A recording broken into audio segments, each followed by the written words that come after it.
Now to that incident at San Francisco's airport where a 17-year-old passenger opened an emergency door on a plane, jumped out on the tarmac before being caught. ABC's Nick Watt is in Los Angeles with the story. Good morning, Nick.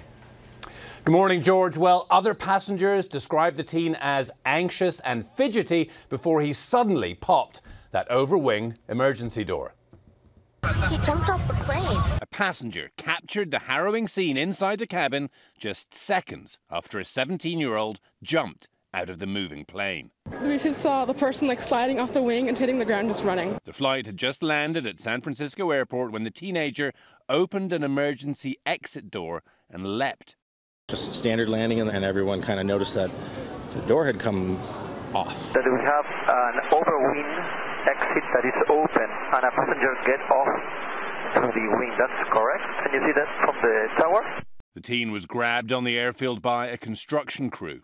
He's the only guy standing there with a maintenance guy without a vest over there right in between the runways. More than a dozen law enforcement agents swarmed the plane. The man who was sitting next to the teen taken in for questioning. The people next to him, they seemed pretty surprised when he jumped.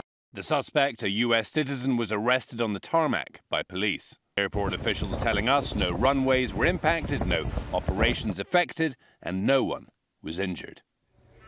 So, what happens to the kid? Well, the FBI was involved in the investigation, but it's clear this is in no way terror-related. So, George, the case has been handed back to the San Francisco Nick, any Police idea what Department. it was? Unclear. This kid was traveling by himself. He was 17 years old. That is all we know. The plane landed. He popped the door onto the wing, down and off. So strange. Okay, Nick Watt, thanks very much.